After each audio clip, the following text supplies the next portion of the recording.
Join UF Hall of Famer and 14-year NFL vet Shane Matthews every weekday as he brings you all you need to know about your Florida Gators, including news, analysis, and opinions with some of the biggest names in sports. Find us on Spotify, Apple Podcast, Google Podcast, or wherever you listen to your favorite podcasts, or watch us live at 8 a.m. on Facebook, YouTube, and Twitter.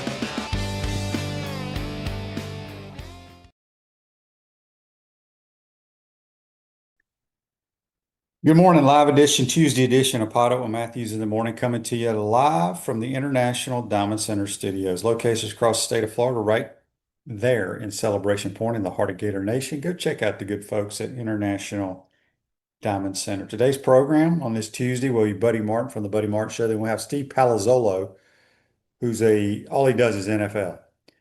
His podcast called Check the Mic, used to work for Pro Football Focus, does a tremendous job. We'll get his thoughts on some of the top picks and how the Gators, where they may go in this draft. If you missed it last night, a lot of NBA games, NHL playoffs, if you're into all that.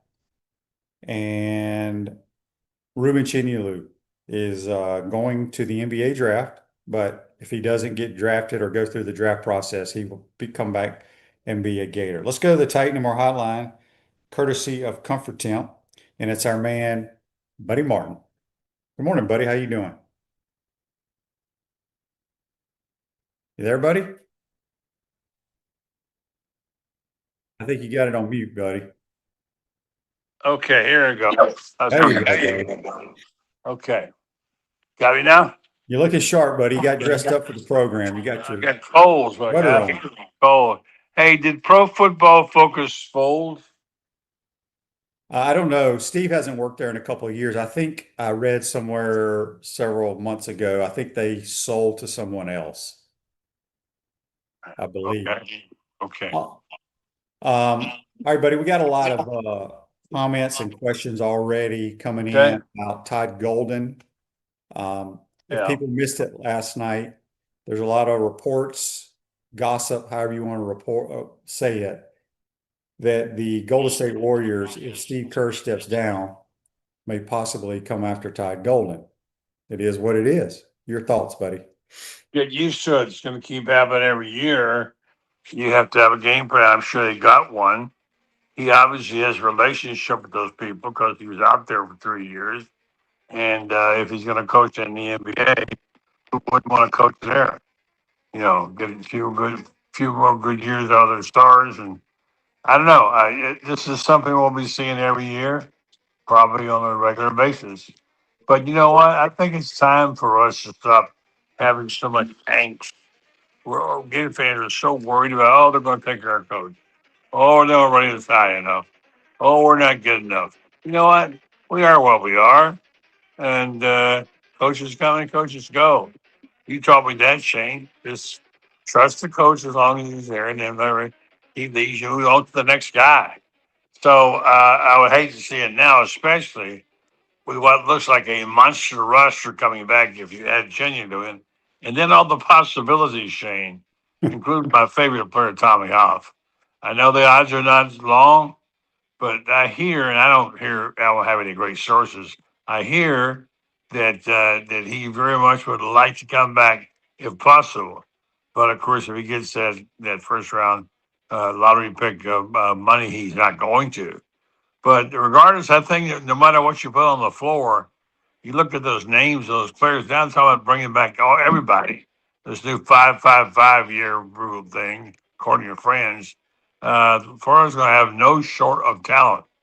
And in fact, they don't want to squeeze out their young, talented players like the Brown brothers, you know. And they're terrific players. So I don't know what they think of other than just what you do. We hear it. We don't know what's going on. I don't know. How do you pronounce their name of the owners of the team? Is it, I have no idea. Okay. Looks like it's spelled like Lucas, but anyway, yeah. So that's what I think, Shane. I think I'm tired of biting my fingernails and worrying about losing my coach or whatever, or a player jumping. You know, let them come, let them go. Let's see how it plays out. I think all three bigs will come back. I said on your I kind of hope that two of them come back so we can get the shooter from Iowa State. I know you want him, yeah. I want him back. Yeah, no doubt about it. Yeah. If you look at the numbers, what they shot in their percentage on their threes, especially the fact that they were able to win like they did without shooting that well is remarkable. But man, they sure need a shooter. Momchelovich, is that how you say his name? Anyway, it looks like I've not seen him, Shane. Have you seen him? I watched him all year long. Okay. Phenomenal. Well, Clint from YouTube brought to you by Quality Plumbing says, Shane, we have a sport going that Florida can land a national championship this year. Got to keep the 20-year streak going. I mean, softball and baseball is still playing. Track. Let's see. Lacrosse is still playing. Men's golf, women's golf. So we have all our sports still have an opportunity. Women's lost yesterday in match play at the SEC, but they'll be in the NCAA tournament as a pretty high seed. Everybody on here is chiming in. If we lose Todd Golden, go get Billy Donovan. I don't know if that would happen either. Let's not worry about it. I don't think it's going to happen. However, in today's world, with Todd having to navigate all the money and all that kind of stuff to pay these players, you don't have to worry about that at the next level. He doesn't have to worry about it, I should say. The Pouncey twins, Mike and Marquise, invite you to try the mango martinis at Spurrier's Gridiron Grill, handcrafted with their J.F. Hayden liqueurs. Try those flavors or find your favorite at shop.jfhaydens.com. All right, we got some text here on the Titan or text line to get to. This one says from Rick in Jupiter, growing up in an elementary and junior high, who were your favorite athletes in each sport that you followed? That's a great question. Well, Archie Manning was my guy. Played with my dad at Ole Miss. Knew him very well. Being a quarterback, being an Ole Miss guy, Archie was my guy. And then I played shortstop, so I would say Ozzie Smith was my favorite baseball player. Did you flip like him? I did not flip, but I was a human vacuum like him, though, buddy. All glove and no hit. I could hit. I batted in the 2-hole. You remember Donnie Kessinger? Don Kessinger, yes, I was. I knew him not as well as I did Archie, but he was around the time playing baseball at Ole Miss when my dad was there. Yeah, I was in L.A. one time on a trip, and they were playing out there, and I was able to get a hold of him in the hotel, and they interviewed him, wrote a column about him. But that would never happen again. I always liked Kessinger, good player. Yes, he was. Text from Andy on the Titan More text line. What do I think about the new Redskins alternative logo? A good start to getting. I love it. If people haven't seen it, their helmets now, and I don't know if it's maybe it's their alternate helmet, but it has the W with the spear going through it. And I think it's just a matter of time till they're back to being the Redskins. I think it's just absolutely ridiculous. It was interesting. I was at a golf tournament, a big charity event at Golden Ocala this weekend, and my group started a bunch of older guys that were down there retired, some from Michigan, some from Ohio, different, snowbirds that live in Ocala now. And I don't know how the Redskins came up, and I told them, I said, it's the most ridiculous thing I've ever heard. I said, I'm Cherokee Indian, and I've never heard one person that isn't, that's a Cherokee Indian, Choctaw Indian, whatever, give a damn about the nicknames. Not one. And so it's time for that to go back. Have you seen their new logo, buddy? You're on mute, buddy. Okay, I have seen it. Sorry about that on the phone, having problems this morning. And I hope this is better for you, Zach, than what it was. I cannot put the headphones on. Yeah, I understand where you're coming from. It should be those things just basically wrecked a lot of stuff, like Gator Bait. I mean, Gator Bait was very much a very big part of sports in Florida. As I can remember as a small boy, had absolutely nothing to do with anything about any terms of using children to catch alligators, which is ridiculous. Whole thing was based on hearsay as far as I'm concerned, and they made a decision based on hearsay. So no, I agree.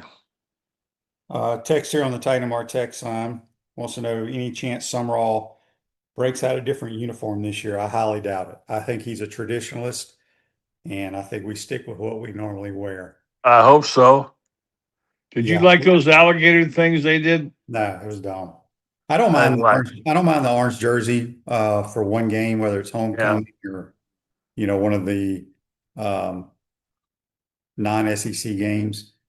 But I don't think you're going to see anything else. I know people made a big deal about the black. We talked about this yesterday on the program. But somebody texted about why does the gymnastics team not wear orange and blue? They wear black. well, But more importantly, why did Jenny Rowland change the jersey on us? She I, had I 10. don't, yeah, I don't quite Yeah. understand the jersey thing either. Well, she had Spurrier on last week, as you know, and I thought that was cool. And he was kind of caught by surprise and flattered and honored by it. And I wrote a column about how great it was to have someone embrace the program like that, and that maybe this Spurrier jersey will become famous. And the next week, she's got Tebow's jersey on. I don't know. Didn't work, I guess. But Oh, they won. Now they won with Spurrier's jersey. they were still wearing the black leotards, and people had problems with that. Yeah. Well, you're a big uniform guy. I know you get caught up in that stuff. Well, no, I mean, I'm talking about because people gave Billy Napier a hard time about it. Right. But And he wore a lot of black. Yeah, he wore a lot of black. every other sport wears black. Yeah. Todd Golden and them wear black on the sidelines too, so it doesn't really matter. Go out and win games. All right, buddy, we got a text here from Jimmy on the Titan MR text line. Wants to know your thoughts on Gator baseball. They lost the series to Auburn. I watched that whole series. And they were in a great position. They had a chance to win the series. I think the score was tied 3-3, and their bullpen just fell apart completely. And Sully had them going the right direction, but they took a bad beating in that third game. I didn't think Auburn was that good, but apparently they did. And once you get past those starting pitchers, the bullpen begins to have difficulty a little bit. So I'm hopeful they will bring it back again for the SEC tournament, get it going. But considering where he was a few weeks ago, he had the program playing really good, and I love watching them play. They got that Sears, a heck of a player. Love watching him. But the program was a little bit off. But you know what? I'm not ever basing again a results, a overall grade on a team that loses midweek scores. I've learned my lesson about that. Steve Russell the other day said he had on his shirt from, was it 73 when they won it? 2000, when they just recently won it. They won in 2000. 2017. They only won it one time. Won in 2017. That year they lost to Jacksonville. They lost to a bunch of teams, like in midweek, and look what they won the championship. So I guess it doesn't really matter if you lose those games.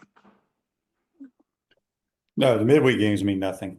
Roseover State Farm offers a team of dedicated insurance professionals ready to help life go right with the right insurance options for you and your family. Visitogreinsurance.com.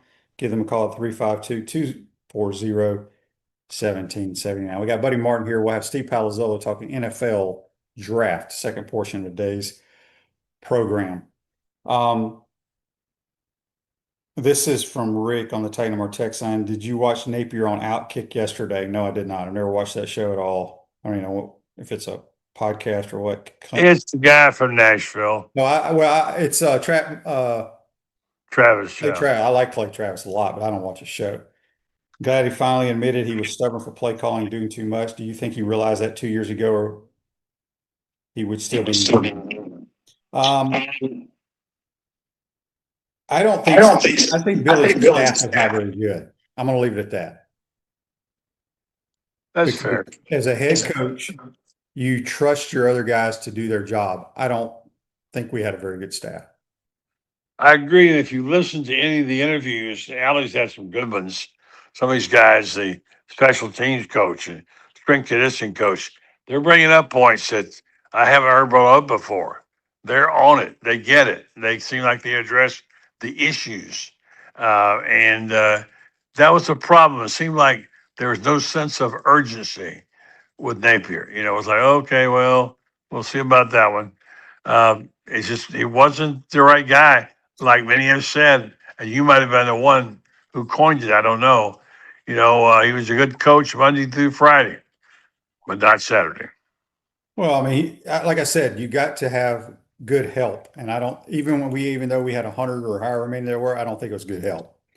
And I think when you latch on to the most important position when you shouldn't, you both go down, and that's what happened. So, Well, I got to admit, I thought he was a good quarterback. He just, and I hope he turns out, but fundamentally, I saw clips, same fundamentals. It's something that you've done your whole life. It's almost impossible to change.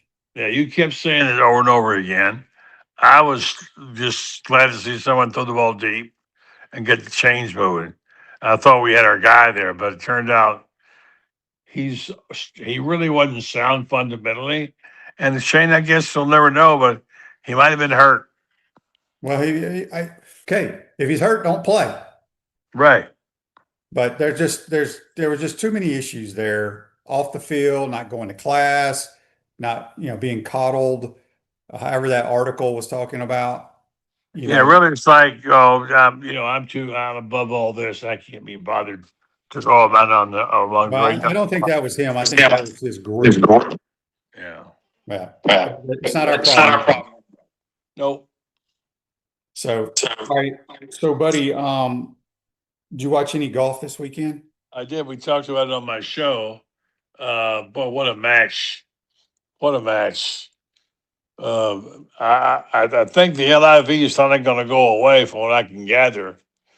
I still think they wrecked golf by doing what they did. And there's some guys on that LIV got buried and lost that need to come back and play. But I really love the match we got. It could have been better. You got a guy coming on with three back, and he makes the charge, and he ties the match up and loses the first playoff hole. Scotty was not hitting. Scotty likes shots, so he just wasn't hitting the balls pure as he normally does. But yeah, it was good, really good golf. I enjoyed it. I enjoyed watching it. Looking forward now to the next major. See what we get there. We'll find out. The Masters buzz is still going. People are still talking about it. Yes, for sure. This day in sports brought to you by Peachland Dental, Gator Nation's #1 choice for dentistry in Port Charlotte and surrounding areas. Go check them out at peachlanddental.com. This day, buddy, in 2001, at the NFL draft, Virginia Tech quarterback Michael Vick, first pick by the Atlanta Falcons. Well, Do you think Anthony Mendoza is going to be the first pick, buddy? I think so. I think he's going to be the first. He should be the first pick. He certainly deserves it. Don't you? I do think he will be the first pick. Yes, I do. I can't get my arms around the fact that I got a draft going on. Yep, Thursday. What's happened to Jake Slaughter? He was a projection at low 1 or a high 2. Now they're saying 3 for him. Yeah, I think he's going to be like 3 or 4 personally. He's much smaller than most NFL centers. We'll ask Steve Palazzolo. He's pretty good at that. We'll ask him where he thinks the Gators will go. Any question for you, buddy, on Facebook Live brought to you by Mel Law. He was at the softball game on Saturday, and there's a fan that gets the crowd going like Mr. Two Bits. Maybe he can kick off your Gator bait resurrection. Come on, bring him on, Andy. Let's get him on. I got to get back on that as soon as I get my health recuperated. Get on that idea. I'm getting a lot of people writing me about it. Bring back Gator back, bring back Gator bait. I think if it was up to the head coach, they would. He likes it. But we got to get past this. Whatever it is, we got to deal with. People want to change things because they think somewhere somebody once wrote something about it. It's tough.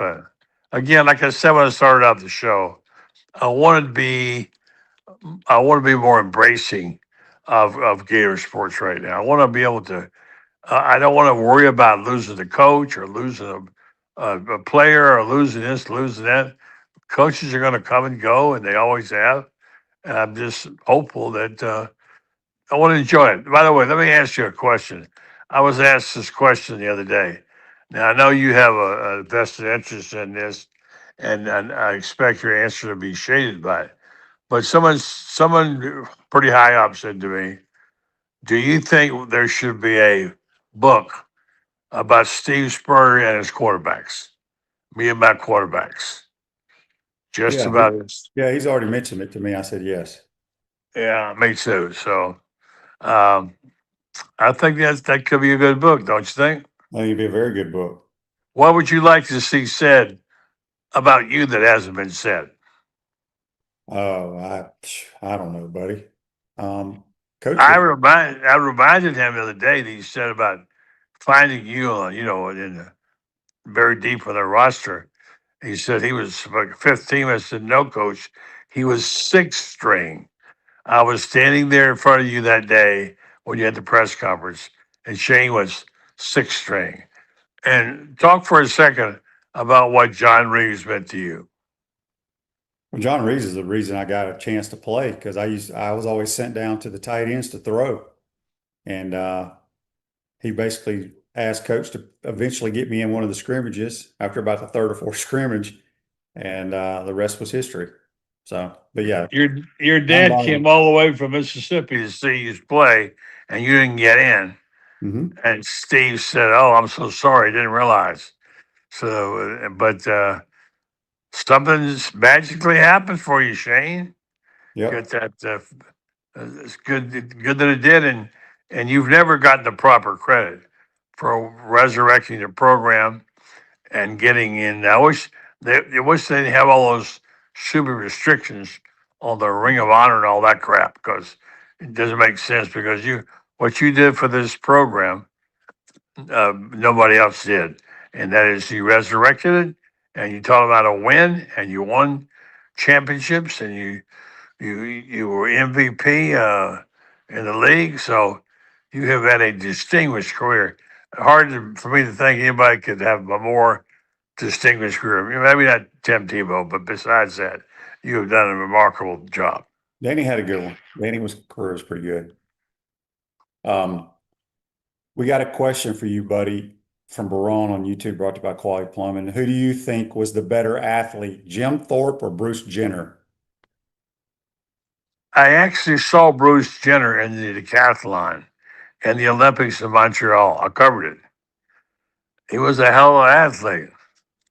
I'd say Thorpe. You said Thorpe, is that what you said? Yeah, I would go with Jim Thorpe too. Because Thorpe could do so many things, whether it's throwing a football or throwing a shot put, or he's powerful, strong, fast.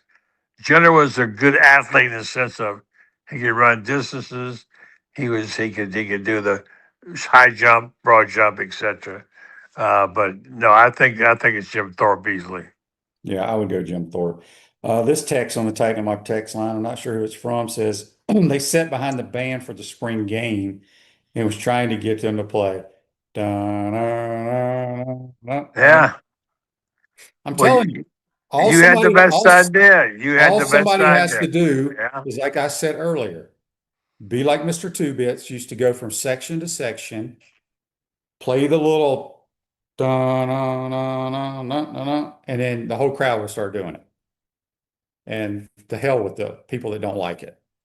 That's a great idea, and I will expect you to lead the charge. I want you to come Well, buddy, out. I'm in the press box. I can't do it. Hey, that's a weak I think excuse. all you got to do, buddy, is hire a bunch of interns to go do it, and we can get it done. I can't hire interns to cover teams, let alone do that. No. They're not available. So yeah, no, it's a good idea. And in the spirit of Mr. Two, if we just had a list of volunteers and say, okay, let's get 8 every Saturday, and let's pick out the sections. Let's go there and lead the Gator Debate cheer, and then it would speak itself into existence, as they say, and become a part of what has always been a great thing in the program. And we're not going to stand for this. We're going to bring it back. I would love to see it. It would be a good year to do it for sure. Yeah. No question about that. Okay, before we get you out here, buddy, I don't know if we touched on this, but this is Cleveland. I don't know if they live in Cleveland or if their name is Cleveland. On the Titan More text line wants to know, do you think this baseball team can make a run? I would always say yes with Sully. I mean, I always say yes because he proved what they started out last year, 1-11. They were terrible in all conference play. Yeah. So Sully's such a master at pitching that he's always got them in contention. And he's got a couple of arms, and he's got Aiden King. He's got a few guys down there who can still bring it pretty good. They seem like their defense, their best players are making errors on defense. They're giving up at a pop five the other day in a 3-3 game. They're going to just put it away, drop the pop fly. I think it was Sear who dropped it. And you cannot make those kinds of mistakes. I think Sully, even Sully said he didn't remember this many pop flies, a bunch of them. So That's his worst defensive team he's probably ever had. It is, yes. For sure. It is the worst team you ever had. All right, buddy, who you got on the program tonight? Well, I'm not on tonight. It'll be Lauren Meadows. You'll have Rob Brown and the gang, as usual, entertaining you. And check them out. They're on 9 o'clock Eastern tonight. We're back on tomorrow night, probably from live in Panama City, headed back that way. Be careful, buddy. Appreciate it. Thank you, Shane. Appreciate Buddy you. Martin, you can listen to Buddy's program. He's the late night Gator talk show host, 9 p.m. Eastern Standard Time on all your different platforms out there. We're going to take a quick time out. We come back, we'll be joined by Steve Palazzolo from Check the Mic, all NFL talk on his program. Talk a lot of NFL draft, which cranks up Thursday night. You're watching the PodUp with Matthews in the morning from the International Diamond Center Studios. We'll be right back. Our premium sponsors are Atlantic Roofing, Campus USA Credit Union, International Diamond Center, J.F. Hayden's Craft Liqueurs, Los Landeros Tequila, Meldon Law, Titan MRI and Imaging, Castaway Sauce, UF Health Orthopedics, Michael Schneider PLLC, Florida Legends Gala and Experience, Money Metals, Sensei Asian Bistro. Our gridiron sponsors are Baker Sports, Florida Cracker Oyster, Gallo Car Wash, Miapa Latin Cafe, Peachland Dental, Quality Plumbing, Ruse Ogre State Farm, Silverback Concrete, 84 Lumber, Big Mills Cheesesteaks, Celebrate Primary Care, Gator Bait Media, Florida Cracker Kitchen, Gator Dominoes, Ironwood Golf Course, McDonald's of Gainesville, Tropical Smoothie Cafe, UF Bookstores, International Gold and Diamond, Advocare, and MGA&A Wealth. Watch and listen to us live on Facebook or YouTube. Listen to podcasts wherever, on Apple, Spotify, or wherever you listen to your favorite podcast. Remember to like, follow, and subscribe so you don't miss an episode. And to advertise, be sure to call my man Freddie at 352-284-3733. Recent price spikes in groceries, healthcare, gasoline, steel, and lumber tell the story of inflation. As the reality of all this inflation sinks in, investors will be acting quickly to diversify and protect themselves, their families, and their assets. Low transaction costs are one reason Investopedia calls Money Metals the best dealer in America. Don't waste any more time. Start protecting your savings today with physical precious metals at moneymetals.com/go. The jewelry store with the most likes, the most positive reviews, the most raving fans is International Diamond Center. IDC is definitely a place that I will come to as long as I live here. This will be my go-to place always. Literally the best jewelry store in town. You'll make friends for life coming in here. I felt like family from the beginning. The value was extraordinary. I've got a beautiful diamond on my finger and I'm very proud of it. International Diamond Center. I'm very happy to show it off. At Celebration Point and online at shopidc.com. Gainesville's best-kept secret is finally being revealed. Introducing Sensei Asian Bistro. Located in Celebration Point next to Spurrier's Gridiron Grill, Sensei delivers a one-of-a-kind Japanese-French fusion experience that's as refined as it is unforgettable. Indulge in signature dishes like our smoked New York strip, Chilean sea bass, matcha curry, or the crave-worthy Chunggang chili chicken. Pair it all with handcrafted cocktails, fresh crudo oysters, or our premium A5 Wagyu tataki. Sensei Asian Bistro. Make your reservation today. Naysayers. Setbacks. Injuries. Life throws a lot of hurdles your way. The key is just keep jumping them.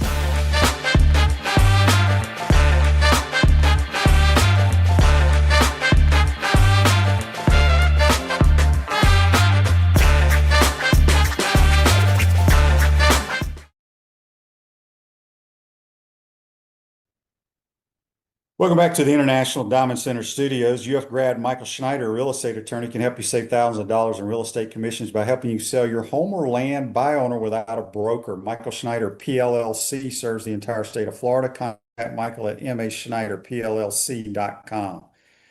Back to the Titan Number Hotline. It's our man, Steve Palazzolo from Check the Mic, your NFL draft expert. What's up, Steve? How you doing, my man? Doing great. Thanks for having me, as always.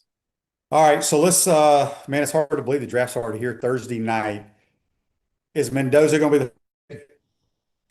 Yeah, I think that's it. There's not even much of a, even a rumor so much as the, Raiders might trade down. There's no clear, hey, this is the next guy off the board at 2, 3, or 4 at quarterback. Ty Simpson probably goes later. So I think it's Mendoza to the Raiders. And it's like last year, a little unexciting at pick number 1 when Cam Ward went first to the Titans. All right, so you do think Ty Simpson will go in the first round? I think it's close. I think it could be a Jackson Dart-like situation last year. That was the second quarterback to go in the first round, and it took the Giants trading back in. I think Simpson might go late first or into the second, and then if he doesn't go, he just falls, right? I mean, it's one of those. There's not a ton of seats in this musical chairs game right now as far as open quarterback spots. So if Arizona wants him, or the Jets or the Browns, one of those teams wants to take a shot on Simpson, he'll go. If not, then he falls. But I think it'd be late first or into the early second for Simpson. Are there any surprises out there that may jump into, say, the top 10? The most recent one is Jordan Tyson from Arizona State. I don't know if it's so much as of a surprise, but if people have been reading mock drafts for the last month, people have been talking about his hamstring and injuries, and he worked out last week and he moves really well. And a lot of people's wide receiver 1. I think he could go in the top 10. Here's where the draft is strange. A lot of the fun that we have on our show is debating, what's a team going to do, or which elite players could this team take at 5 or 6. We don't have that as much in this draft. I mean, really, right from number 2. The other part is a lot of times you have the first 5 or 6 picks locked in. Like, hey, we know who these elite players are. We know who's going top 5 or 6. We don't really know in this draft, right from number 2, who is the slam dunk elite player for the Jets at 2? We don't have that because we don't have the quarterbacks. We don't have, the Myles Garrett like edge rush prospect. You just don't have it in this draft. So I think it makes it surprising for a lot of different reasons this year. Running backs, they always say you don't really want to take running backs early in the National Football League. Jeremiah Love go top 5? I mean, it's sounding like Arizona could be the team at 3 or Tennessee at 4 with the floor of maybe Washington at 7. If there is a year, it could be this year. Again, when you don't have blue chip talent at tackle, edge rusher, the receiver, the top receivers aren't as good as maybe some previous prospects. That's what's going to make this draft fascinating is you have an elite talent like Jeremiah Love. You have an elite safety like Caleb Downs.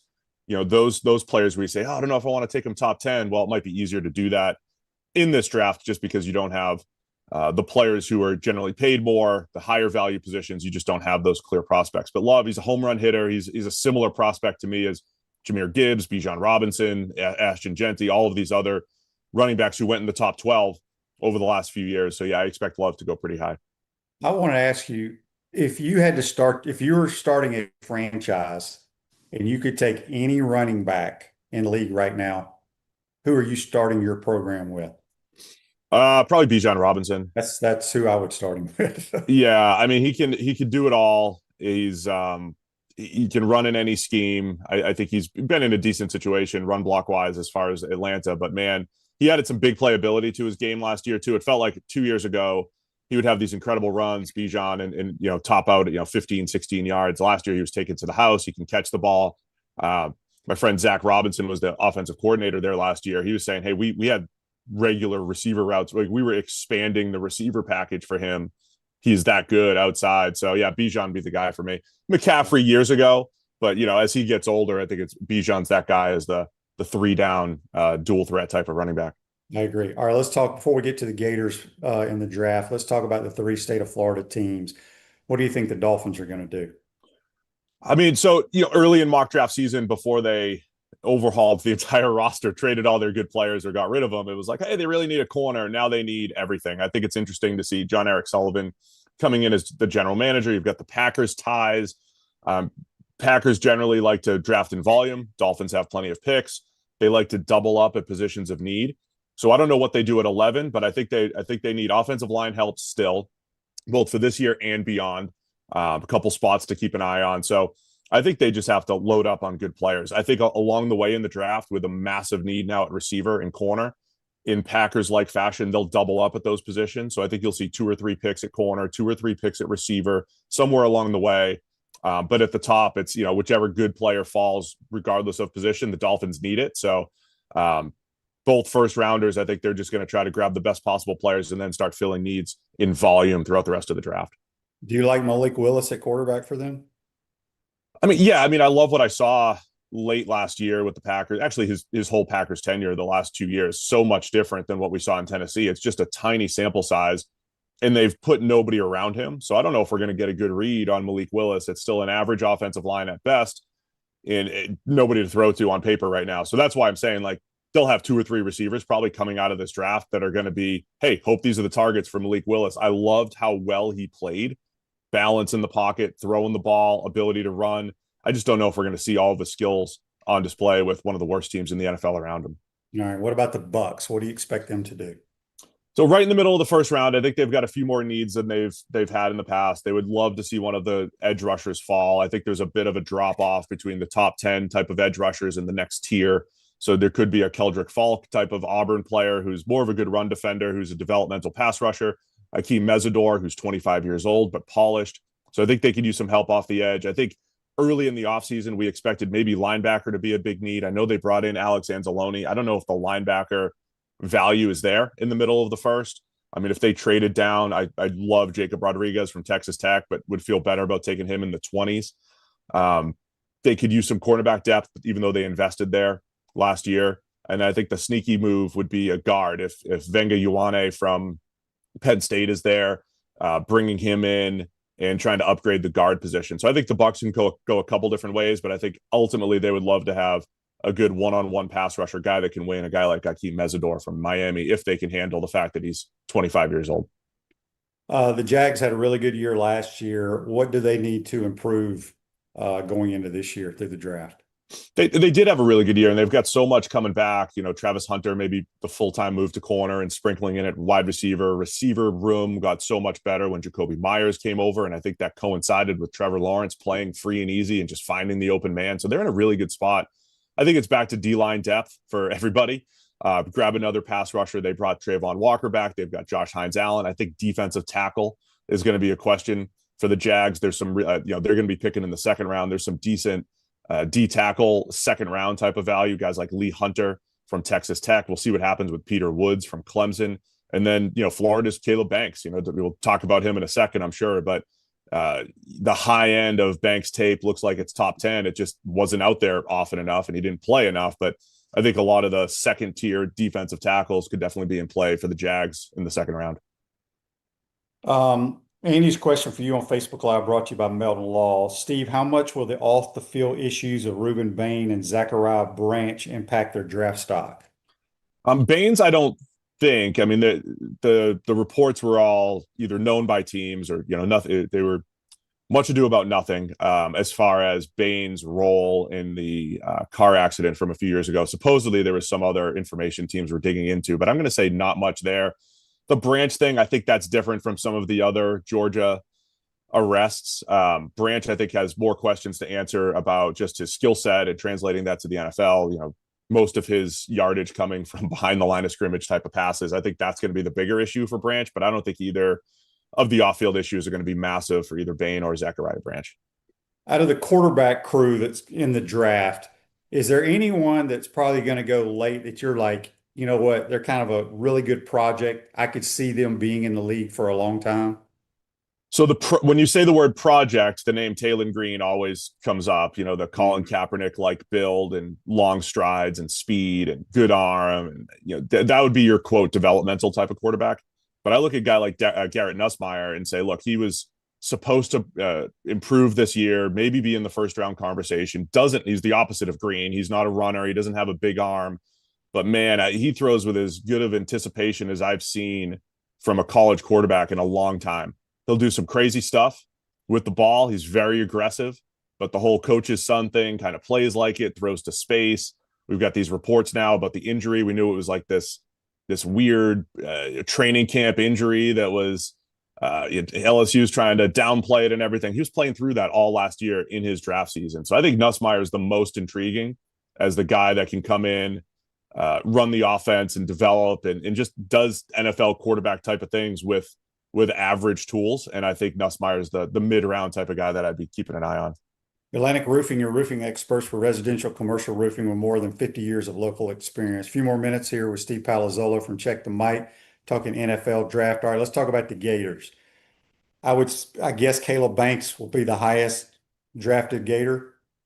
Yeah, I mean, it depends on what happens with the injury situation. He's had the foot injury from last year, popped up again, or a similar foot injury at the combine, but just at 330 plus, we've seen what he's capable of doing. It's just 5 years, under 1,000 snaps. Now, part of that's, Billy liked to rotate defensive linemen a lot, and they were running line shifts and everything. But you saw the high end play. I mean, when you watch Banks, his best plays against the run, he's not just blowing up the play. He's taking 300 plus pound linemen, tossing them to the ground, and then making the play. We saw the same thing at the Senior Bowl where he would destroy some plays, but then the next play get, blown off the ball, high pads, the usual thing that you deal with as a 6'5", 6'6" defensive tackle. So that comes down to, in this draft, how much do teams want to swing for a home run? Because he has home run type of ability, traits, just inexperience, and then the injury questions, which we don't have. We're not privy to what the doctors are really saying about Banks and what his long-term prospects are. But it's a weak defensive tackle class at the top as far as players going in the first round. But I think, again, in the second round, where you're more willing to incur some risk and say, hey, let's take this guy who has top 10 talent. I think a team will take a swing on Banks and, try to hit that home run in this draft. The two offensive linemen that played a lot, Jake Slaughter was an All-American at the center position, and Austin Barber at left tackle. Where do you think they're slotted? So Slaughter's in the mix to be the top center off the board. I think there's a healthy debate between him. There's Kansas State, Sam Hecht. There's a couple conversion players, Trey Zune from Texas A&M, Duke's Brian Parker. There's another couple names in the mix. I think teams are going to value centers all over the place. I really like Slaughter. I think he's a great zone run game type of fit. I think he's got good strength. I think he was just very good and solid overall. That screams mid-round type of pick that can compete for a starting spot right away. I think Barber's more in your, swing tackle type of developmental type of role. He's solid all over the play, run game, pass game, played a lot of football. I thought, I remember he had really good production early in his career. And I think Barber ends up in the mid to late round mix as well. Slaughter's the guy I'm definitely keeping an eye on, though, because I think some teams will have him as the top center on their board. Are anybody concerned about, I know centers aren't as big as the other guys, but I felt like Jake was a little light at times, even though I don't know what he's listed at, but he's an excellent center. But in that National Football League, man, there's some grown men you got to be blocking. Yeah, I mean, it's funny because the center position, you have a guy like Creed Humphrey, who's an absolute monster. He's 6'5", 320, and he would be the prototype at the position. Then you have Dolphin center Aaron Brewer, who I call the modern marvel, who's like 6'1", 270, there's no way he should play, but he plays with great leverage, and he was one of the best centers in the league last year. So you can get it done. I think Slaughter is fighting that uphill battle a little bit, where I don't think he can get away with bad technique. He can't, take a false step. He can't get away with stuff. That's what size helps with. But I think when he does it right, it's fantastic. So that's where Slaughter is. I think he'll be, again, I think he has a chance to be a dependable player. But yeah, he's a little bit on the smaller side relative to some of the other NFL centers. Any other Gators you think have an opportunity to get drafted? I really like Devin Moore at corner. I mean, yeah, I do. He's long. Yeah. I'm surprised he's not getting more buzz. I'm friends with Greg Cosell, and I was on a show last week where somebody mentioned Devin Moore and said, hey, Greg mentioned him too and really liked him for Mike McDonald and his scheme. I really liked Moore. He's projected to go maybe late round 3 and into round 4. Boards really diverge there, but I think he becomes a pretty good value pick if it's round 3 or later. Like the way he plays off coverage, uses his eyes, breaks on the ball. He had a great pick against Texas last year, showing safety-like skills, tracking it. So I've liked Moore quite a bit, and I think he's flying under the radar a little bit in this draft process. Yeah, and he's had some injury issues as well throughout his career, but he's a prototypical NFL corner, long and rangy, and can make plays. There's some reports that have been out there about possibly former Gators, Kyle Pitts and Anthony Richardson being traded. You got any updates on that? Yeah, I mean, I don't know specifically. I think Richardson eventually gets traded, and some team looks at him and says, "Yep, bring him in." A team like the Jets that needs a quarterback. Oh, I mean, other than the fact that they're the Jets, I don't think they're going to draft Ty Simpson. I don't think they're going to draft high. They have a chance next year. Like, they are set up with multiple firsts next year, the Jets. So they're playing this game. Arch Manning and Lenoris Sellers and whoever develops, we'll get one of those guys next year. He would be just like Justin Field last year, a perfect, hey, let's take a shot, bridge option, because Richardson has had spurts of good play. And I think that's at least worth it. It's not like Zach Wilson, former Jet. I don't think he didn't play well more than a game or two at a time here and there. I think Richardson's had spurts. He's just had so many injuries, and that's worth at least kicking the tires on. So somebody will do that, whether it's Arizona, the Jets, some team, Browns, somebody that needs to find a quarterback will at least take a shot, or the Rams, or some team where it's like, you're sitting with us for a couple of years, we'll see what happens. And then Pitts is interesting because he's coming off his best year. I thought that was maybe since his rookie season, the smoothest he's looked, best feel. He's still really young, and I think if you get post draft, the Falcons they have almost no picks this year because of the moves they made last year.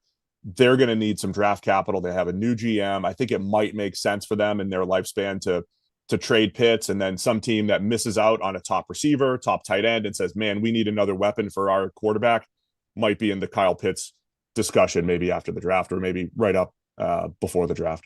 Looking at next year's draft, you brought up, the Jets may be looking at Arch Manning, blah, blah, blah, blah. Just came straight to my mind.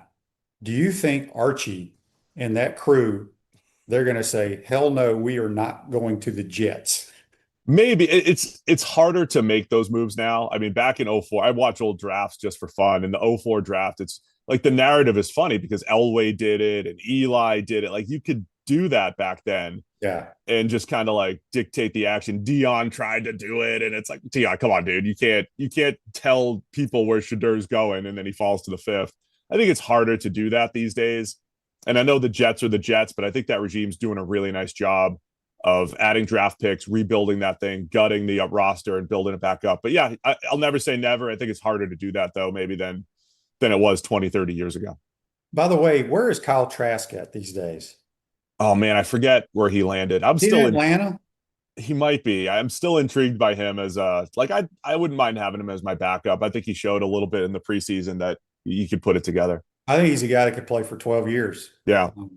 I loved his development arc and that final season at Florida and the way he did it. I mean, he was the type of guy that maybe went a little high in the second for the Bucs, but want him as my developmental backup, and then in a spot start situation could do some damage. All right, last question here for you. We'll get you out of here. Andy on Facebook Live, brought to you by Mel Law. Steve, do you think there will be more trades than usual as teams stockpile picks for next year's deeper draft? Yeah, so my initial instinct on this is because there's fewer quote blue chip players in this draft. I thought there'd be fewer trades. There might be more. I know there's a lot of reports that there'll be more. We already saw the Dexter Lawrence trade for pick 10. I think we might see more player for pick type of trades, whether it is a Kyle Pitts, Richardson for a lesser pick. So you might see more of that. But I think teams are going to covet next year's picks, especially if they don't think the roster's in a good spot. So the Jets, the Cardinals, the Browns, teams that are still in maybe a rebuild mode, it would be really bad to give up a potential top 5 pick next year if there's going to be a quarterback or Jeremiah Smith coming out. We've got him as maybe the best wide receiver prospect in a long time. You have Leonard Moore at corner for Notre Dame. He might be the best cornerback prospect since Patrick Peterson. Name the best cornerback prospects. So there are some elite players. Dylan Stewart, if he bulks up a little bit at South Carolina, Colin Simmons from Texas. There are elite players at key positions next year. You don't have that this year. So I think teams would love to trade into next year, just have to try to find a trade partner to do it. Yeah. Steve, good stuff as always. Appreciate your time. Let everybody know how they can check out Cut the Mic. Yeah, we're on YouTube and anywhere that you listen to your podcast. Check the mic. Check the mic. Why not say cut the mic? Yeah. It's all right. People say, I mean, come on, this is what you do at the line of scrimmage, Shane. We're checking the mic. Checking the mic. That's what it is. So anywhere you listen to your podcast, we'll be on YouTube live during the draft and everything. So check the mic. Just search for it. Appreciate your time, Steve. We'll enjoy the draft, my man. All right. Thank you, Shane. That's Steve Palazzolo from Check the Mic. The mic is number 55. Go block him, Jake Slaughter. Gallo Car Wash, locally owned by UF alum and the only car wash that provides NIL opportunities to Gator athletes. Locations on Northwest 13th Street, Wilson Road, and coming soon to Jonesville and the city of Alachua. Appreciate everybody chiming in. We'll see you tomorrow, folks. Take care.